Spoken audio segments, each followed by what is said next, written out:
नमस्कार दोस्तों। Tricky GS academy में आपका स्वागत है। और दोस्तों आज हम यूपी के महत्वपूर्ण लोक नृत्यों को ट्रिक से याद करेंगे। तो चलिए शुरू करते हैं आज की भी ये वीडियो। तो बुंदेलखंड के लोक नृत्य हम सबसे पहले याद करते हैं। देखिए बुंदेलखंड में आपको शब्द मिलेगा, आप ऐसे पढ़ेंगे इसको, बद्ध लिए खड़े। बद्ध लिए खड़े मतलब बद्ध मतलब बैल लिए खड़े, तो बद्ध बोलते हैं गाँव में बैल को। तो सबसे पहला नृत्य है ख्याल नृत्य। देखिए कैसे याद रखेंगे। देखिए बद्ध की कहानी में जाओ। बद्ध किसान पालता है, किसान के हाथ में हमेशा एक डंडा रहता है या पैना रहता है। तो बेचारा मार मार के उसकी खाल खींच लेता है, किसकी? बद्ध की। धुरियाँ उड़ेगी, बद्ध जब चलते हैं तेज तेज भागते हैं तो क्या उड़ती है? धुरियाँ उड़ती है, मतलब धूल उड़ती है। सायरा यानी शहर में चलते हैं बैल, किस में चल रहे हैं? शायर में। गाँव में जो रोड होता है उसको शायर बोलते हैं, आप ऐसे याद रखेंगे। देखिए ये तीनों एक ही नृत्य हैं, शायरा शायरा सौरा, आपको इनको याद रखेंगे। आगे है घोड़ा नृत्य। देखिए एक जानवर है, वहाँ भी एक जानवर है, तो जानवर जानवर के पास जाएगा, ऐसे आप सोचना है, तो आपको घोड़ा नृत्य बुंदेलखंड में याद रहेगा। देखिए राई है, राई कौन खाएगा? राई मतलब सरसों, सरसों बैल खाएगा, यानी बद्ध लिए खड़े हैं वो राई खाएगा। देवी नृत्य आपको याद रखना है, इनके नाम से छेड़छाड़ नहीं करनी। देवी नृत्य कहाँ करते हैं हम? बुंदेलखंड में। दीप नृत्य आपको याद रखना है। देखिए दीप हम क्या कर सकते हैं? दीप हम देखिए गाय के गोबर के दीप बनाते हैं, तो गाय हमारी माता है, वैसे ही बैल हमारे क्या हैं? बद्ध हमारे पिता हैं। तो इनके मतलब गोबर से हम दीप बना सकते हैं। देखा होगा गांव में लोग बना भी लेते हैं कभी कभी, उसको जलाते हैं दीपावली में। पाई डंडा, पाए हम डंडा किस लिए? बैल हाँकने के लिए। या डंडा कौन पाएगा? बैल पाएगा, सही से काम नहीं करेगा।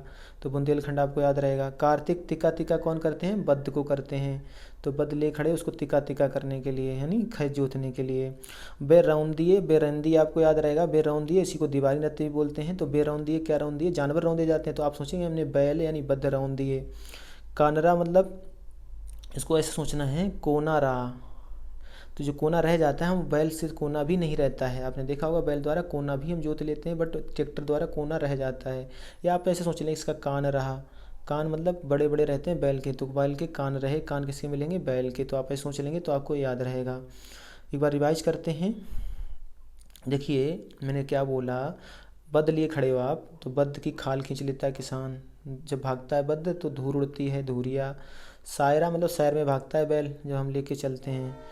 घोड़ा कैसे याद रहेगा भाई? घोड़ा हमने कहा जानवर जानवर के पास जाएगा। राई सरसों है, तो सरसों कौन खाएगा? बैल खाएगा, मैंने बद्ध खाएगा। देवी नृत्य आपको याद रखना है। आगे है दीप, दीप किसका बनाएंगे? बैल के गोबर का, ठीक है। पाए डंडा किस लिए? पाए का डंडा कौन? बैल। या पाए डंडा हम पाए हैं डंडा बैल को हाँकने के लिए। कातिका तिका किसको करेंगे? बैल को, बद्ध को करेंगे। बैरौन दिए, बद्ध रौन दिए। कानरा किसका रहा? कान बद्ध का रहा। आई होप आपको याद हो गए होंगे। अब हमें याद करना है ये किस स्पेशल केस में किया जाता है या कब किया जाता है।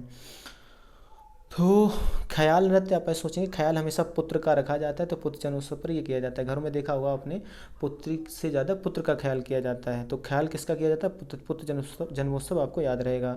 धूरिया, धूर किसके काम आ सकती है? आप ऐसे सोचेंगे धूरिया मतलब धूल मतलब मिट्टी, मिट्टी से मिट्टी काम आएगी कुम्हार के, क्योंकि वो दीपक बना सकता है, तो कुम्हारों द्वारा किया जाता है, ऐसे आप सोचेंगे। सैरा हम क्या सकते हैं? देखिए आपने जब फसल से जो कचरा है या उसमें जो घास खरपतवार है उसको साफ़ करना हो तो हम फसल को सहराते हैं, तो फसल काटते समय ये किया जाता है, ऐसे आप इसको याद रखेंगे। आगे घोड़ा नृत्य, हमने कहा जानवर जानवर के पास जाएगा। मांगलिक अवसरों पर घोड़े द्वारा नृत्य किया जाता है। आपको पता होगा कि शादी बारातों में कभी कभी घोड़ा लोग नचाते हैं।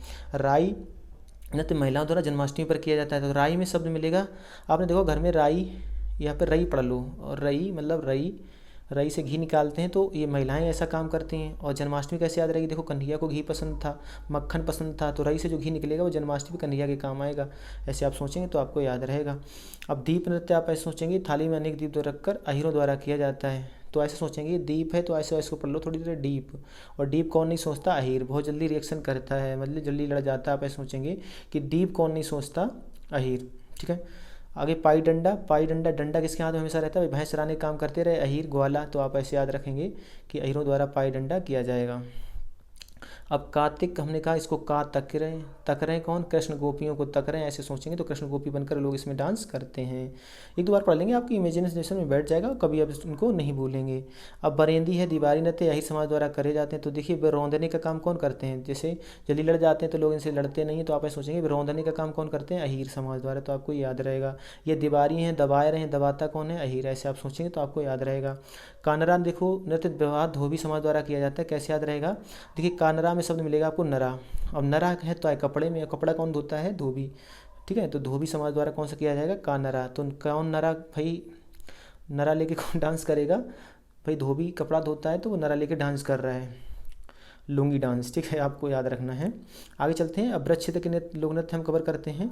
देखिए ब्रज में थे कृष्ण, तो बस हम कृष्ण से लिंक कर देते हैं, आपको याद रह जाएंगे। देखिए कृष्ण रास रचाते थे, रास नृत्य रास का भी वैसे ही मिलता जुलता है, तो ब्रज में ही होगा। झूला कौन झूलते थे? कृष्ण, तो वो भी याद रहेगा भाई। कदम के पेड़ पर ऐसे मयूर किसके सर पे है ना? मोर किसके सर पे मिलता है आपको? कृष्ण के मोर पंख मिलता है ना, तो आपको ऐसे याद रखना है। चारकुला मतलब चोर कुल के थे या गोकुल के थे, ऐसे आप बोल सकते हो। गोकुल से संबंधित कौन थे? कृष्ण, तो ये वृक्ष से संबंधित है। तो आप सोचेंगे चार कुल के या चोर कुल के कौन थे? कृष्ण। आगे घड़ा नृत्य, घड़ा कहाँ मिलेगा भाई? ब्रज क्षेत्र में मिलेगा। क्यों मिलेगा भाई? घड़ा में गोपियाँ दही लेके जाती थी, कृष्ण छीनते थे। लठमार होली बरसाना की और नंदगांव की फेमस ही है। अगर मान लो पहले ऑप्शन तो ये मिलता है तो ब्रज क्षेत्र लगाना है, नहीं तो फिर ये देगा बरसाना और नंदगांव। तो आप तो सोचेंगे या लठमार होली, तो लठ किसके पास रहता था? गाय चराते थे कृष्ण, तो ऐसे मतलब बरसाना और नंदगांव से संबंधित है, ये आपको याद रहेगा। आगे चलते हैं पूर्वांचल के नृत्य। अब पूर्वांचल में ट्रिक क्या है? देखो पूरब में चल कह रहा है, अब पूरब में चलेगा कौन? लोग चलेंगे। ठीक है, तो यहाँ पे जातियाँ मिलेंगी, आपको ऐसे सोचना है। पूर्वांचल में क्या मिलेंगी? जितनी जातियाँ हैं वो ना जातियों वाले नृत्य हैं वो पूर्वांचल में ही होते हैं। जैसे देखो नट है, एक जाति है, तो पूर्वांचल में होगा। बस एक कटघोबड़ा याद रखना है। देखो यहाँ पे एक घोड़ा हमने पढ़ा था, घोड़ा नृत्य, तो घोड़ा जानवर था रियल वाला, तो ये जानवर के पास ही जाएगा। ये काठ का घोड़ा, लकड़ी का घोड़ा है, तो इसको लोग नचाएंगे। ठीक है, तो ये पूर्वांचल में, इसको आपको याद रखना है कि काठ का घोड़ा कौन चला सकता है? इंसान, तो इंसान कहाँ चल सकते हैं? पूर्वांचल में। आगे है धोबिया, देखो जाती है तो कहाँ मिलेगी आपको? पूर्वांचल में। आगे कहरूआ, कहार जनजाति है, तो कहाँ मिलेगी? पूर्वांचल में। मैंने कहा बोला कि चल कौन सकता है? जातियाँ, मतलब उसमें लोग होंगे तो वो चल सकते हैं। या ऐसे सोचो कि पूर्वांचल में सब जातियों वाले नृत्य मिलेंगे। पासी जाति होती है तो ये मिलेगी आपको पूर्वांचल में। नट और नटकौरा ये जातियाँ होती हैं, नट नट। ठीक है, तो ये आपको याद रहेगा। बाकी आपको पता ही है नटकौरा कब किया जाता है? महिलाओं द्वारा पुरुष वेश धारण करके। आपके यहाँ भी होता होगा, जब बारात चली जाती है तो महिलाएँ पुरुष का वेश धारण करके करती हैं। अवध क्षेत्र के नृत्य आगे पढ़ते हैं हम। देखिए अवध में कह रहा है आ वध करें। आ वध कौन करेगा भाई? देखिए वध करेगा जिसमें कला और बाजी होगी। ठीक है, जो कला सीखे होगा वो वध कर सकता है किसी का, नहीं तो खुद का वध हो जाएगा। ऐसे आप सोचेंगे तो आपको याद रहेगा। और जो गिनी आप ऐसे याद रखोगे, जो गुनी होगा वो वध कर सकता है। ठीक है, मान लो वध करने का मतलब है युद्ध मैदान में लड़ना। आजकल के वध की बात नहीं हो रही है। वध होते थे राम के समय, तो राम क्या थे? जो गुनी थे, तो उसने वध किया रावण का। और कलाबाजी थे उनमें, मतलब चालें थी, तो वो बाजी जीत गए। ठीक है, ऐसे आप सोचेंगे तो ये याद रह जाएंगे आपको। आगे चलते हैं। आगे है मिर्जापुर और सोनभद्र के नृत्य। देखिए कर्मा और शीला नृत्य है, खरवास जनजाति करती है। कहाँ के? पहले हमें याद करना है मिर्जापुर और सोनभद्र के हैं। देखिए कमा सकते हैं तो हम सोना कम करेंगे भाई, तभी हम कमा सकते हैं। फिर हमें शीला याद करना है। देखो शिला को पढ़ लो, शिला मतलब पत्थर, पत्थर पे हम मिर्च पीस सकते हैं। ठीक है, शिला पे क्या पीसते हैं? मिर्च। तो मिर्जापुर एक याद कर लेना है आपको, एक के साथ एक चिपका रहता है हमेशा, आपको याद रखना है। तो ऐसे सोचोगे शिला पे हम मिर्च पीसते हैं, तो ये मिर्जापुर आपको याद रहेगा। अब खरवार कैसे याद रहेगा? देखिए शीला, शीला की जवानी गाना सुना होगा, तो वो शीला उसमें खराब थी भाई, जवानी दिखा रही थी, तो खरवार, खराब से खरवार निकल आएगा। कर्म सबके आजकल खराब हो चुके हैं, तो खरवार जनजाति इसको कर्मा और शीला करती है, आपको याद रखना है। आ चुका है ये क्वेश्चन। आगे ढरकहरी नृत्य, ये जनजाति द्वारा किया जाता है। अब देखिए यहाँ पे क्यारी, कहरी को पढ़ लो क्यारी। अब क्यारी में लोग क्या कर लेते हैं? मिर्च कर लेते हैं, तो मिर्ज़ापुर हो गया ना। अब सोनभद्र भी आपको याद रहेगा।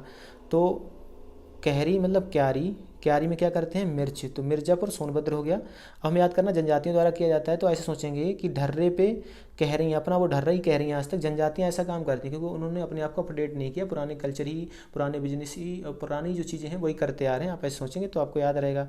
ठड़े ठड़े हम सरस्वती की वंदना बचपन से करते आए हैं, जब भी हम स्कूल जाते थे सरस्वती माँ की वंदना करते थे। तो ठड़िया, ठड़े ठड़े आपको याद रखना है। अच्छा, ठड़िया मिर्च होती है, आप ऐसे सोचेंगे ठड़िया क्या होती है? एक ठड़िया मिर्च होती है, एक पिसी मिर्च होती है। तो मिर्च है तो यहाँ पे सोनभद्र भी होगा। ठड़िया क्या होती है? मिर्च। मिर्च मिर्ज़ापुर और सोनभद्र आपको याद रहेगा। आगे चलते हैं। चौलर नृत्य है, ये भी कहाँ हो रहा है? मिर्ज़ापुर सोनभद्र में। कैसे याद रखोगे? देखिए चौ से चौड़ी और लर से लर, मतलब सोने की लर। तो लर किसकी होती है? सोने की। चौड़ी लर सोने की चाहिए। सोनभद्र के साथ मिर्ज़ापुर चिपका मिलेगा ऑफर में आपको। तो अच्छी वर्षा और फसल के लिए करते, तो चौलर को आपने गांव में सुना होगा चालर शब्द। चाला मतलब हो गया गांव में, मतलब कीचड़ को चाला बोलते हैं, आप ऐसे सोचेंगे। तो कीचड़ चाला बोलते हैं, तो वो वर्षा हुई होगी। ठीक है, तो वर्षा और फसल के लिए आपको याद रहेगा। आगे चलते हैं। कुछ और नृत्य हैं जो आपको याद रखने हैं। छोलिया नृत्य है, ये तलवार ढाल लेकर राजपूतों द्वारा किया जाता है। अब छोलिया मतलब छोलने से कुछ, मतलब आलू छोलना या कुछ छोलना, तो छोल किससे सकते हो आप? तलवार से छोल सकते हो, मतलब चाकू से। चाकू तो है नहीं, यहाँ तलवार है, तो तलवार और ढाल लेकर राजपूतों द्वारा किया जाता है। तलवार किसके पास रहती है भाई? राजपूतों के पास। ऐसे आप सोचेंगे आपको याद रहेगा। यूपी का एकमात्र कथक शास्त्रीय नृत्य आपको याद रखना है, कौन सा है? कथक। भूलना नहीं है, बहुत इंपॉर्टेंट है, कई बार पूछा गया है। आगे कथक के कुछ प्रसिद्ध घराने आपको याद रखने हैं। लखनऊ व वाराणसी जो हैं वो कथक के बहुत प्रसिद्ध घराने हैं, एग्जाम में पूछा जा सकता है। अब कौन आपको आगे मैं बना दूंगा ट्रिक अगर बनी, कि लखनऊ व वाराणसी घराने से संबंधित जो गायक हैं या जो डांसर हैं कथक के, वो आपको याद रखने हैं, क्योंकि वहाँ से भी क्वेश्चन आ जाता है। तो दोस्तों मिलते हैं अगले किसी वीडियो में, आज के लिए इतना ही। तब तक के लिए जय हिंद, जय भारत।